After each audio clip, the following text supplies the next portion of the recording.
যুবক ভাইরা পায়ে ধরি মোবাইল থেকে গান সরান, সিনেমা সরান। আজকে এই মুহূর্তে মারা গেলে তো আপনি শেষ। আপনি যদি এখন মারা যান, কালকে একদিন হয়ে যাবে। আপনার মোবাইলে গান থাকবে, অবস্থা আপনি মারা যাবেন, মানুষ দেখবে আপনার মোবাইল চেক করে ওইটাতে গান আছে।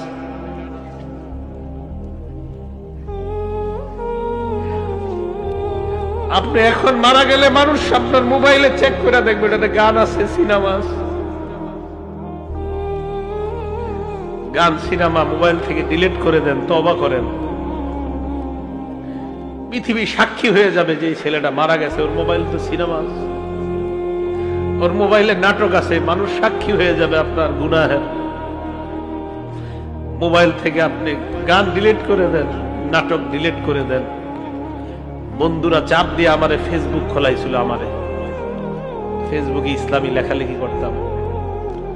কিছুদিন পর বুঝতে পারলাম এখানে সময়ের লেখালেখি যদিও আমি করি, মানসিক যুদ্ধে লিপ্ত হইতে হয় ফেসবুকে। মানুষ পক্ষে লেখে, বিপক্ষে লেখে। পার্মানেন্টলি আমি ডিলিট করে দিছি, আমার কোনো ফেসবুক নাই। আমার জীবন কি চলে না বলেন? চলে, আগের চেয়ে ভালো চলতেছে। আমি যুবক ভাই যারা আছেন, যাদের মোবাইলে গান আছে, আপনি একবার ভাবেন আপনি মারা যাওয়ার পর আপনার মোবাইল তো আপনার অন্যরা চেক করবে, যারা আপনারে খুব ভালো জানে, চেক করে দেখবে ওখানে গান, সিনেমা, নাটক এমন